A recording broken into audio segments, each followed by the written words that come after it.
दोस्तों, प्यार दोनों तरफ से हो तो वो परवान चढ़ जाता है। अगर प्यार एक तरफा हो तो जान का जोखिम बन जाता है। 24 जून 2020 की सुबह नीरज कुंडली थाना स्थित पौष इलाके में एक पोल्ट्री पार्लर में साफ सफाई की नौकरी करता था और वह जैसे ही दुकान के पास पहुंचता है, दुकान के पास से एक बहुत अजीब सी बदबू आ रही होती है। नीरज सोचता है कि हो सकता है दुकान के अंदर कोई चूहा मर गया हो।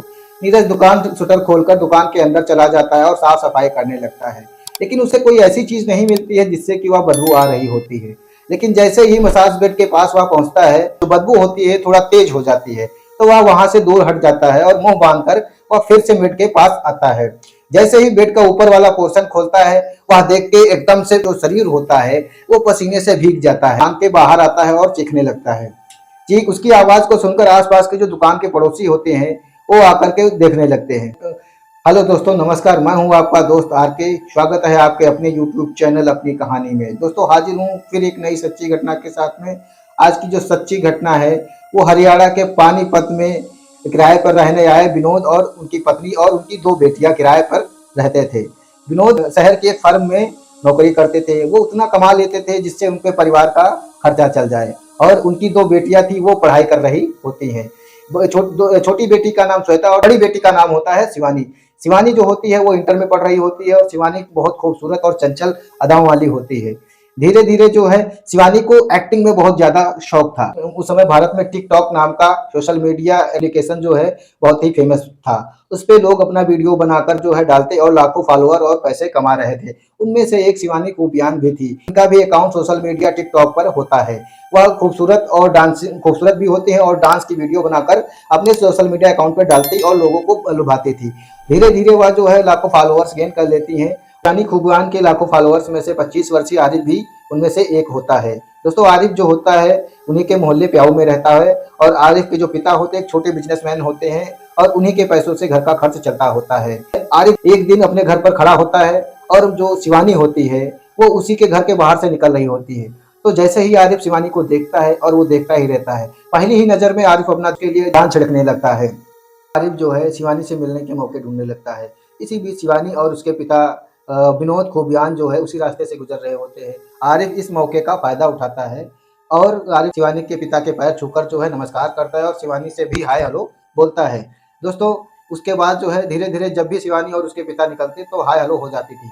लेकिन कुछ दिन बीतते हैं तो आरिफ जो होता है शिवानी के घर आने जाने लगता है और चाय वगैरह भी पीने लगता है। तो शिवानी को तो पता होता है कि जो है आरिफ उस पर जान छिड़कता है। जो शिवानी होती है आरिफ को सिर्फ और सिर्फ अपना सच्चा दोस्त मानती है। इसी बीच जो है धीरे धीरे इनकी नजदीकें और बढ़ती चली जाती है। कुछ दिन बीतते हैं तो शिवानी अपना डिसीजन लेती है कि मैं एक ब्यूटी पार्लर खोलूंगी। थाना कुंडली स्थित पौष इलाके में एक अपना ब्यूटी पार्लर खोलती है। उसका नाम शिवानी ब्यूटी पार्लर के नाम से रखती है। दोस्तों, उसमें साफ सफाई करने के लिए जो अपनी छोटी बहन श्वेता के दोस्त के भाई नीरज को नौकरी पर रख लेती है। वह 9:30 बजे आ जाता और साफ सफाई करके वह चला जाता था। आरिफ जो होता है शिवानी की इस ब्यूटी पार्लर खोलने में काफी मदद करता है। धीरे धीरे करके वो लाखों रुपए शिवानी को दे चुका होता है। इधर आरिफ के घर पे उसके रिश्ते वाले परेशान किए होते हैं। अब आरिफ सोचता है कि मैं शिवानी से बात करूंगा अपने निकाह के लिए। एक दिन जो है आरिफ जो होता है शिवानी से अपने निकाह की बात करता है। हालांकि शिवानी जो होती है इस बात से वह तुरंत इनकार कर देती है, लेकिन जो आरिफ होता है उसको इस बात के लिए बहुत ज्यादा गुस्सा, लेकिन आरिफ चुप नहीं बैठता है। लगातार शिवानी पर अपने निकाह का दबाव बना रहा। शिवानी जो होती है उसके इस बात से बहुत परेशान हो जाती है और पुलिस कंप्लेंट कर देती है। उसे आरिफ को गिरफ्तार करके जेल भेज दिया जाता है। कुछ दिनों बाद आरिफ जो होता है वो जेल से जमानत पर छूट कर आता है, लेकिन तब भी जो होता है आरिफ का जुनून कम नहीं होता है, बल्कि शिवानी के लिए जो आरिफ का जुनून। दोस्तों, आरिफ जो होता है शिवानी का नाम भी अपने हाथ पे खुदा रखा। शिवानी के लगातार बातचीत न करने की वजह से आरिफ ने अपने हाथ की नस भी काटी, लेकिन वह किसी तरह से बच जाता है। लेकिन तब भी जो है शिवानी का दिल आरिफ के लिए नहीं पसीजता है।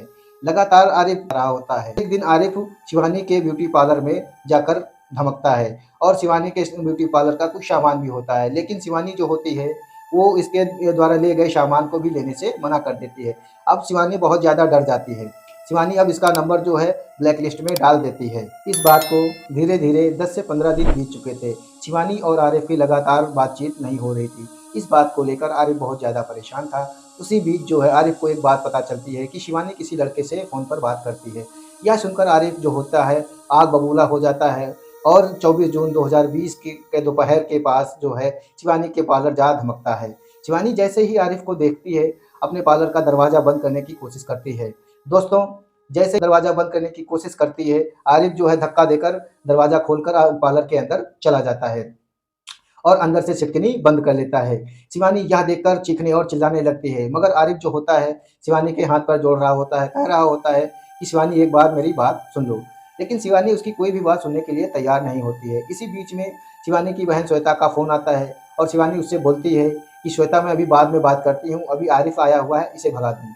यह कहकर शिवानी फ़ोन काट देती है। लेकिन फिर वही बात आरिफ वही बात कहता है कि शिवानी मेरी एक बात सुन लो। लेकिन शिवानी के ऊपर पता नहीं कौन सा भूत चढ़ा था कि उसकी एक भी बात सुनने के लिए तैयार नहीं थी। लेकिन धीरे धीरे बात चली रही थी तो गुस्से में जो है आरिफ ने शिवानी का गला पकड़ लिया। दोस्तों, गला इतने जोर से पकड़ा कि आरिफ को एहसास ही नहीं हुआ कि शिवानी का गला कितनी तेज से पकड़ा हुआ है। और कुछ देर बाद जब शिवानी का गला छूटता है तो शिवानी मर चुकी होती है और शिवानी फर्श पे गिर जाती है। दोस्तों, अब आरिफ को बहुत ज़्यादा पछतावा होता है और वह डर जाता है। वहीं पार्लर में पड़ी मसाज बेड के ऊपर वाले पोर्शन को खोलकर मृत शिवानी की लाश को उसी में बंद कर देता है और शिवानी का जो मोबाइल होता है वो लेकर आरिफ वहां से निकल जाता है और ताला भी मार देता है। उधर कई घंटे बीतने के बाद जब शाम हो जाती है तो श्वेता जो होती है फिर से अपनी दीदी को फ़ोन लगाती है, लेकिन शिवानी का फ़ोन बंद आता है। यह सोचकर शिवानी घबरा जाती है। फिर उसके व्हाट्सएप मैसेज पे एक मैसेज डालती है कि दीदी आप कहाँ हो, घर कब तक आओगी। तब उधर से रिप्लाई आता है कि मैं कुछ दिन को 3 दिनों के लिए हरिद्वार गई हूँ, तो चिंता ना करो, मैं 3 दिन बाद घर वापस आ जाऊंगी। यह सुनकर उनके मम्मी और पापा और श्वेता फिक्र हो जाते हैं। जैसे ही 3 दिन का वक्त गुजरता है, 27 जून 2020 की सुबह नीरज कुंडली थाना स्थित शिवानी ब्यूटी पार्लर की दुकान के पास पहुंचता है और पहुंचते ही उसे एक अजीब सी स्मेल आती है। वह यह सोचता है कि हो सकता है कोई चूहा मर गया हो और दुकान खोलकर अंदर चला जाता है। दुकान खोलकर अंदर जाता है, फिर साफ सफाई करने के बाद उसे कोई ऐसी चीज नजर नहीं आती जिससे लगे कि यहाँ से ये गंदी स्मेल आ रही है। धीरे धीरे वह पार्लर में पड़ी मसाज बेड के पास जब झाड़ू लगाता है तो बदबू होती है, बढ़ जाती है उसे। तब वह थोड़ा पीछे हट करके रुमाल बांधता है, के ऊपर वाले पोर्शन को खोलता है और जैसे ही बेड के ऊपर वाले पोर्शन को खोलता है, जो नीरज होता है उसका दिमाग शन्न हो जाता है, उसके पैर सुन्न हो जाते हैं और पसीने से एकदम भीग जाता है। चीखता हुआ वो बाहर आता है। लाश होती है उस पार्लर की मालकिन शिवानी खूबियान की होती है और नीरज जो अपनी भाई के दोस्त को श्वेता को फोन कर देता है। इसकी सूचना पाकर जो है श्वेता और उसके मम्मी पापा और साथ ही कई संबंधी तुरंत ही मौके वारदात पे पहुंच जाते हैं। जो है बहुत रोने और चीखने लगते हैं। तभी जो है विनोद खूबियान जो होते हैं कुंडली थाना स्थित जो है रविंद्र कुमार एसो को फोन कर देते हैं और रविंद्र कुमार एसो जो घटना स्थल पर तुरंत पहुंच जाते हैं और जो है लाश को देखकर उनको कंफर्म हो जाता है गला दबाकर मारा गया है, क्योंकि शिवानी क्रैशेस बने हुए थे। और पार्लर का निरीक्षण करने पर यह पता चलता है कि हत्यारा जो भी है सिर्फ और सिर्फ हत्या के इरादे से आया था, बाकी कोई भी सामान जो है पार्लर का गायब या। कुंडली थाना के एसओ अपने उच्च अधिकारियों से बताते हैं कि यह मामला जो है हत्या का है, इसमें लूटपाट नहीं हुई है और हत्या का मामला दर्ज करके शुरुआती वीरेंद्र सिंह होते हैं मौके वारदात पर पहुंच जाते हैं और उनको जो है जांच के आदेश दे देते हैं थाना कुंडली रविंद्र कुमार जी को। दोस्तों, वो जो लाश होती है वह पोस्टमार्टम के लिए नागरिक अस्पताल कुंडली थाना के एसओ रविंद्र कुमार की शुरुआती पूछताछ में मृतक शिवानी के पिता जो होते हैं वो यह बताते हैं कि हमारी बेटी की कोई आपसी रंजिश नहीं होती है, बस हमारे मोहल्ले का एक आरिफ व्यक्ति होता है जो हमारी बेटी से छेड़छाड़ करता था और उसकी हम लोगों ने कंप्लेन भी करी थी। तभी श्वेता को भी एक बात याद आ जाती है। वह बताती है कि 24 जून को जब दीदी से हमारी बात हुई थी तो दीदी कह रहे थे कि आरिफ आया हुआ है, मैं आपको बाद में कॉल करती हूँ, आरिफ को भगा दूँ फिर बात करती हूँ।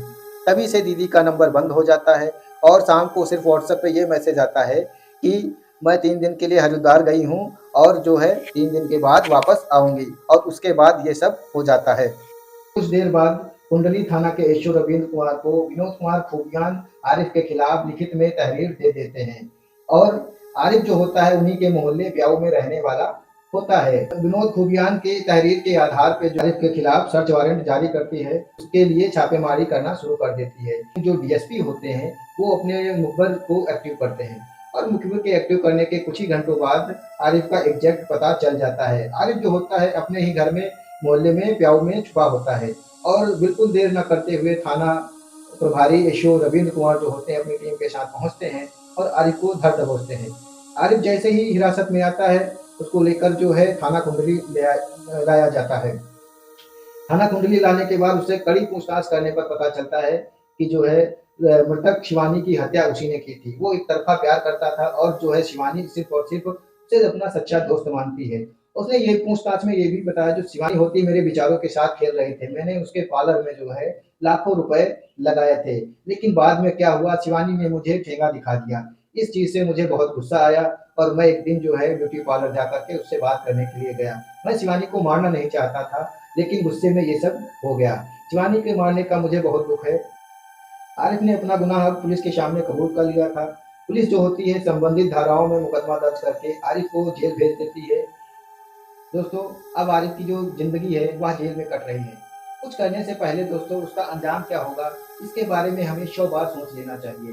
दोस्तों, इस कहानी से आपको क्या सीख मिलती है, कमेंट बॉक्स में अपनी राय जरूर दें और अगर वीडियो अच्छी लगी हो तो चैनल को सब्सक्राइब करके वीडियो को लाइक कर दीजिए ताकि हम और आप आपस में जुड़े रहें। तो मिलते हैं दोस्तों एक नई वीडियो में एक नई कहानी के साथ में।